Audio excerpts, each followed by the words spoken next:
Rooting is quite a misleading word because it implies something going underneath into the ground. I think that's where a lot of the kind of the mysticism has come from. But if we just say grounding, you know, it's a totally different. You just, or push, you know, where do we push up from? The push point on the foot goes down to the front foot, so we can say that's a front foot dominant form of rooting, and that's usually the case for a front hand punch, but not always. You know, not for every front hand strike. So very simple example is, let's say someone's over there and I want to swing and hit, then we will turn and use the back foot, or we can turn and use the front foot this way, open or closing strike. So that makes it a little bit more complicated, because very often, and in lots of techniques, you can make a choice between front foot dominant rooting or back foot dominant rooting. And again, you need to intuitively develop the feeling for which one it's going to be. But that leads us nicely into the idea of back foot pivot rooting, and all the same principles apply in exactly the same way. Except for, as a general rule of thumb, with the back foot pivot rooting, if we imagine the centre line of the target, when we hit, usually the back foot is pointing somewhere, broadly speaking, towards the centre line of the target. Now, remember I said that if you do it with the front hand, usually it's like 45 to 50 degrees from the centre line, the knee is pointing, whereas the back foot is generally speaking pointing towards the centre line. And if you have to twist more, usually you have to twist the foot more to root the posture. And you can feel yourself that it doesn't, like if you start trying to do that, then this is where we start getting strains, and we can't issue force in the same way, because our own physical form stops us from being able to pivot correctly and issue the force that we want to.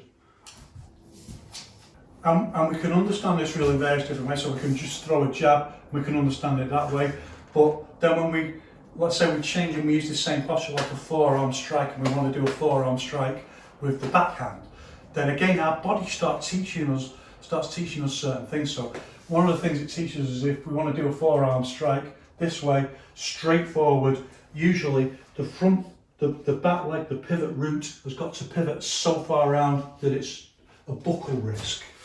And that's what we don't want. Just like we don't want to go too far usually with the front foot, it's a buckle risk. We don't want to twist too far with the back leg, that's a buckle risk. So usually when we do the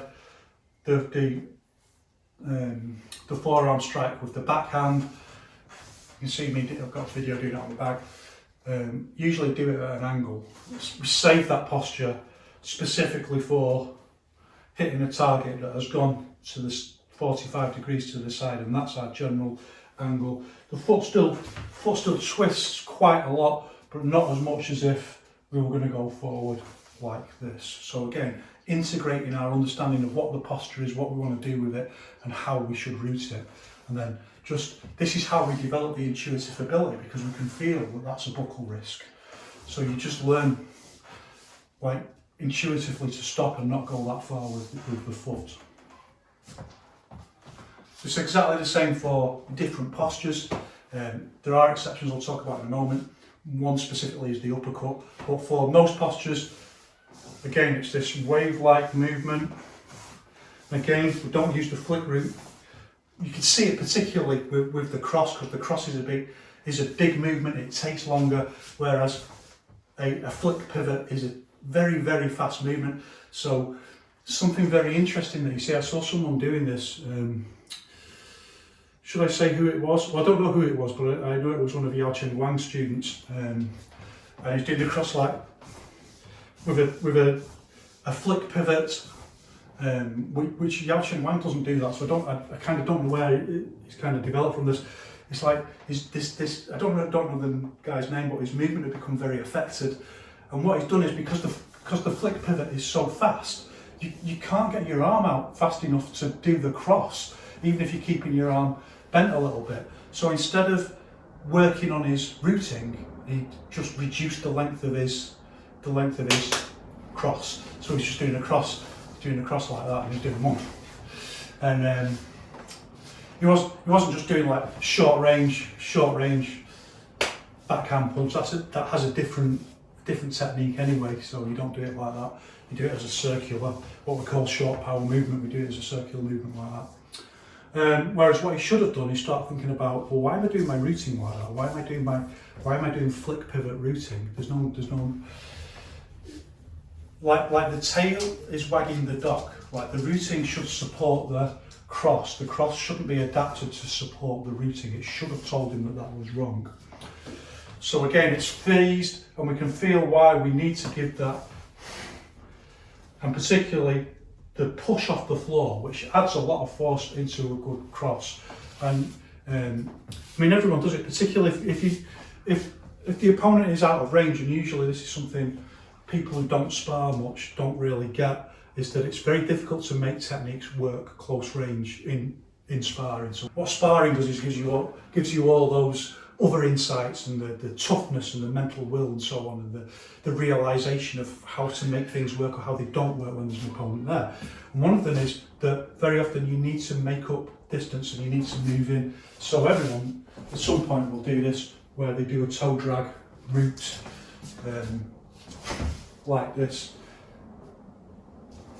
Even professional fighters you see do it all the time, but as a general rule we try and avoid that. I mean, there's a video of me doing it. Everyone does it at some point to make up that distance. And what you're doing in that case with a toe drag route is sacrificing the stability and extra force that comes from what we call the kickback routing, pushing back in, for the speed of the strike. So you can get in this way.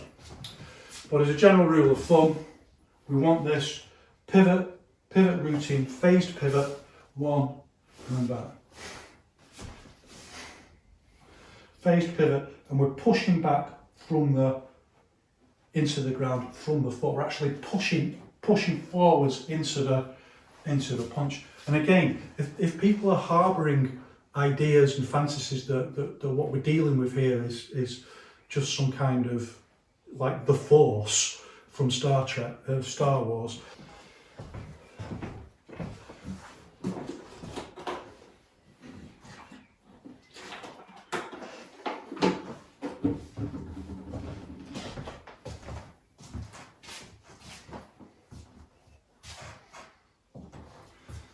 So one of the things that we're looking for in each one all the time is precisely that, like the intuitive ability to know how to issue the most force in any random, and this is really the real meaning of there being no specific techniques, or it's all techniques and no techniques, because what you might need to do might be completely random. It might be a movement you've never done before.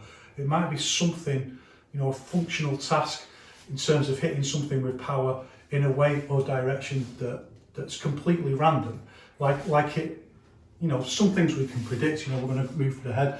There's only a certain amount of ways people can move their head, but some things we can't predict. So we want to be able to just intuitively be able to do the right kind of footwork and the right kind of routing that allows us to hit with force, but also make all these compromises about safety and so on. So one exception to the rule that I talked about is the uppercut, and it's not a massive exception to the rule. So normally with a jab we'll come up like this, whereas with the uppercut there's just more of a lean back and a lift up, and that just changes the nature of the pivot a little bit, because rather than just being phased like that, it phases and lifts up. It lifts up more to get, and again, video might not be out yet, but I've got a video where I'm just demonstrating how to do this on a bag and just really get into the bag and do an uppercut. But to do it with power, you've got to get this. You've got to lift up and push up, and this is the standard technique that they're using. The same with the back uppercut, where you've got to push up a little bit off the pivot route. So if you find yourself having to use a technique where you do need to, the force needs to go up that way in some way, then you just kind of know how to do it because you've practiced in that way, and you've got to extend the leg. You've got to straighten the leg a little bit more from the pivot routing. So it's just an adaptation of it. So the pivot routing that we've just talked about is only one way of doing the jab, and originally it wasn't done like this. It was what we call the idea of a a car suddenly braking, where you do this kind of movement with the, and you will see certain people still do that, and there's this whole thing about, you know, what's more authentic and what's less authentic, and some people will be like with Yao Zhongzhong, some people will be, well, such a body trained with Yao Zhongzhong earlier, so therefore it's more authentic, and other people will be, no, he developed this later, so that's more sophisticated, and so on. Like, the reality of these things is that all of these things can be correct within the movement, the structural movement paradigm of each one. So we shouldn't think about it in terms of, is this right or is this wrong? Is this more authentic? Is this less authentic? Yao Zhongzhong himself tells us that we should start from the scientific reality of the fight, and that includes things like, you know, which way is more powerful, which way is faster, which way makes the most useful compromise between speed, power, defence, and so on. So this idea of using it this way, you need this technique anyway. So it's a very important form of routing for doing a push this way. You don't do a push like this that way, and when you do a push like this that way, you can immediately see why this has been changed to pivot routing for the jab, and this kind of solves this mystery for you. So you can try pushing like that, and you immediately feel that it favours this hand. It makes this hand dominant. It adds something more to this hand that this doesn't. This has an equal distribution for both hands for the push. It's an equal distribution for the car suddenly braking, or what we call scrape routing. So it just scrapes on the floor like that. Whereas if you try and push with pivot routing, it could be the right thing to do, like to avoid and push like that, but just naturally, because you're doing this movement with it favours the lead hand. So this principle that Wang Shenjai talks about of the movement on the right starts on the left, or the movement on the left starts on the right, is really aided by the pivot routing. So you kind of know conceptually, physically, you know that this is right. This is the right way of doing it. Pivot routing this way, not doing it like that. But when we come to doing pushes, the scrape routing suddenly becomes very important again. So everyone needs both of these, and it's a really interesting thing with the scrape routing is you say, well, which hand does this favour? And it really doesn't favour either. It goes between the two like that. And the other way of routing, for example, for a cross, if your front foot scrape routing is how you're doing your jab, usually the cross is just keeping the back foot flat. That's the method, the old method of doing it. And the idea is you just twist from the hips. And there's various reasons that you shouldn't do that. I can put out a separate video where I'm talking about that, so I don't want to rehearse it. But you can just feel that if you change into the pivot routing, it just releases your whole body more into and allows you to get more into the strike. It's just a scientific reality, so people can argue about it, but that's the scientific reality, and that's why Yao Zhongzhong himself, started talking about changing it to this later on in his life. Once we've got our pivot routing, we'll come back to scrape routing. Once we've got our pivot routing, the next thing we need to do is think about how we transition from one punch to the other, from a front hand strike to a backhand strike. So 1, 2, and really it's as simple as practicing this wave-like movement. 1, 2, 3. Usually done in threes. 1, 2, 3. It's a principle that's drawn from Western boxing, that you're better off resetting back into your stance with a lead hand punch. 1, 2, 3. 1, 2, 3. And you just practice like this, rocking. 1, 2, 3. Moving, shifting your root back like this. Front, back, front. Front, back, front. And you can see the phased routing here. It's not, you see some people doing this. I can do that. I can do it just as good as anyone else. And I'm telling you, it's nowhere near as powerful as doing it big wave, that might be slower, but it's significantly more powerful. To be honest, it's not that much slower when you do it like in sparring or on a bag with. But you can see this kind of really clearly here, this boom, boom, this big phased movement, and the way the root phases into the movement in a way that flick pivot doesn't do that. It doesn't add anything really to the. I would encourage everyone who does that to stop doing that and do it the correct way.